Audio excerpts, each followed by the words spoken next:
Whoa, we're back for Dokkan Battle, and I want to talk about the 11th anniversary, this part one that we're in. You know, the 11th anniversary has been feeling like a largely negative one if you specifically follow Twitter trends, if you are locked in, if you are addicted to Twitter engagement, you probably feel as if the part one has underplayed its hand, that it's been super negative, that it's this and that, and I don't blame you for thinking that if you only follow Doke on Twitter.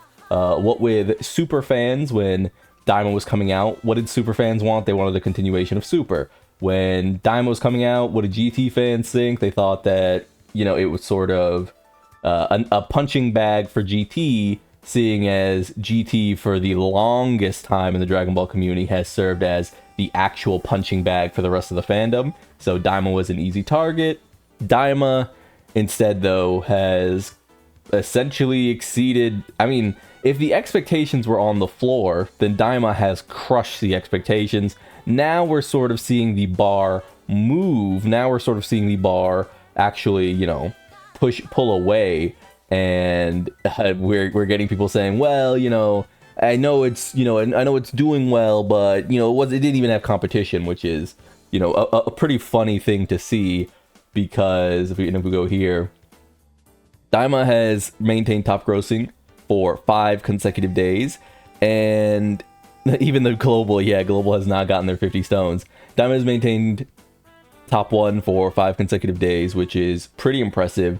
So when this first happened, and we can see it here, when it first happened, Pokemon TCG was slated to block DAIMA from getting top grossing. Everyone said there's no way that Dokkan can get top grossing with DAIMA at the helm.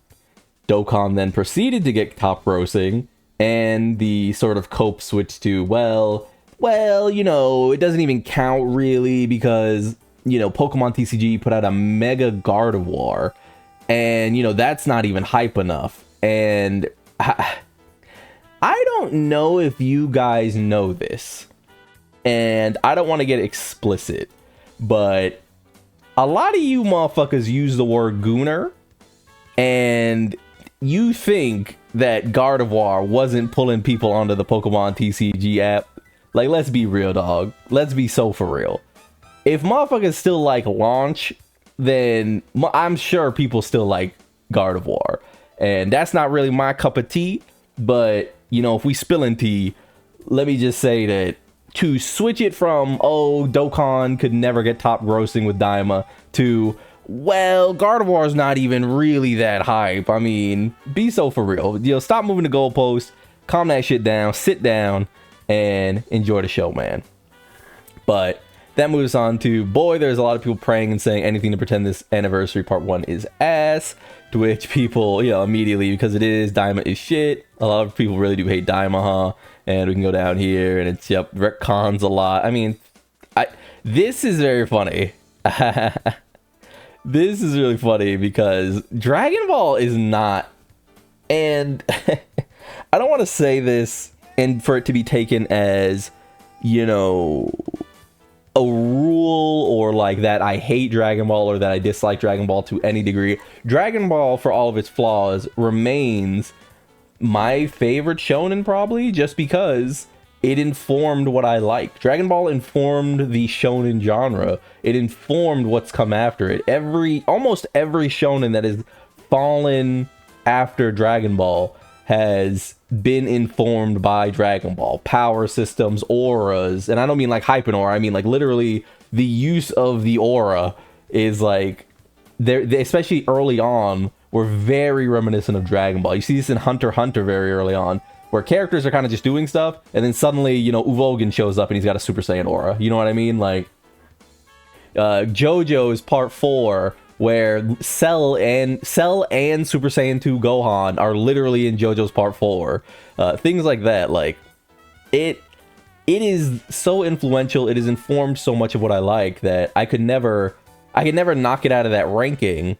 But to act like this matters is crazy, because Dragon Ball is not, for as you span from OG Dragon Ball into Super, like in totality, 40 years of writing this series, it's not exactly a well-written series. Can we agree on that, right? There are moments, there are pockets of writing that are like fine, but like that's not really Dragon Ball's like total appeal, right? Like we kind of understand that. And even within like the shonen space, this is not a series where we're like, oh my god, they retconned. You know who retcons a lot and it doesn't matter? Araki with like JoJo's Bizarre Adventure. Araki will retcon something and he'll just say, suck my dick. So for Dragon Ball fans to be like, well, they're retconning things, it's like, all right, dog. But all of this is just to say that as we move on to Dragon Ball doing very well in January, it is funny when people on Twitter don't understand that they make up a very, very, very, very, very small portion of the greater Dragon Ball community. And I've been guilty of this. I'm genuinely one of the people who's like, Dragon Ball Legends comes out with an anniversary. Oh, here we go, it's Vegito again. Dokkan comes out with a celebration. Fusions again. I get it. I'm Mr. like, are we really doing fusions again? And we're probably going to be doing fusions again for part 2 when the Super Saiyan 4s have a Gogeta active skill, right? So I get it. I do understand.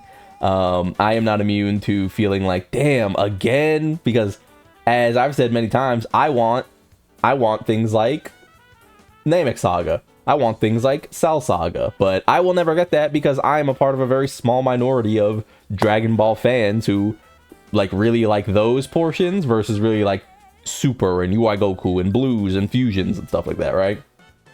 So, we sort of shrug our shoulders, but to act like, do you think that the people who are on Twitter make up $18 million of revenue when it comes to Dragon Ball Dokkan Battle's popularity? No. The answer is no. I would say that the people on Twitter who you see ragging on Dragon Ball don't even make up this number. Maybe not even half of this number. Because the people who are on Dokkan Battle spending this level of money are not taking part as directly in the community as you think. So when you're surprised for the, nth time that Dokkan Battle is placing for 5 consecutive days, top grossing, top 1, unstoppable game, and it's DAIMA, and now you have to move the goalpost because you were wrong, and now people have to, people who bait on Twitter all fucking day for attention have to move the goalpost because, oh, people actually do like the animations, people actually do like the characters, and they were wrong. Just understand that this, like, attention you're getting, this attention you're feeding, does not represent the world. You represent a microcosm. You are a niche within a niche. We are on Twitter, going to war over Dokkan Battle's placements. When, guess what? When we get UI Goku and Evo Vegeta again for another anniversary, they're probably gonna top grossing too. And guess what? I would look at that and I'd go, really, again? And then that same group of people who are like, boo, DAIMA, boo, are gonna go, yes, Super, my slop, my slop.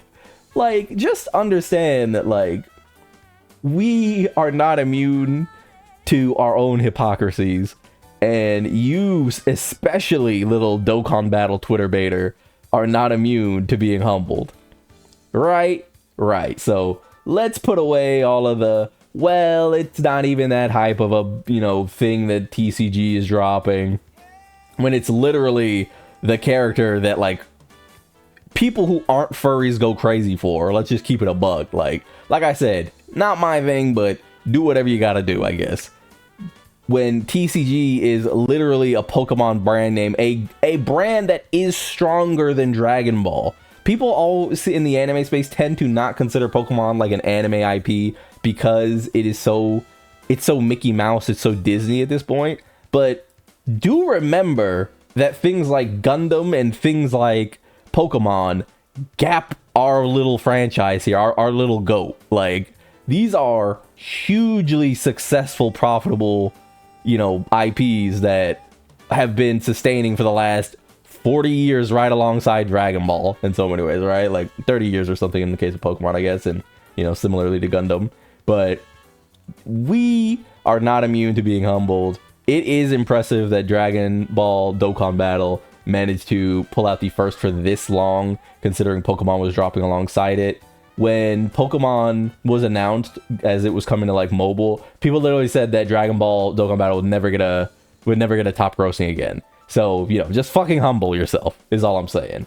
But yeah, Dokkan Battle, 11th anniversary, doing pretty good in spite of everything.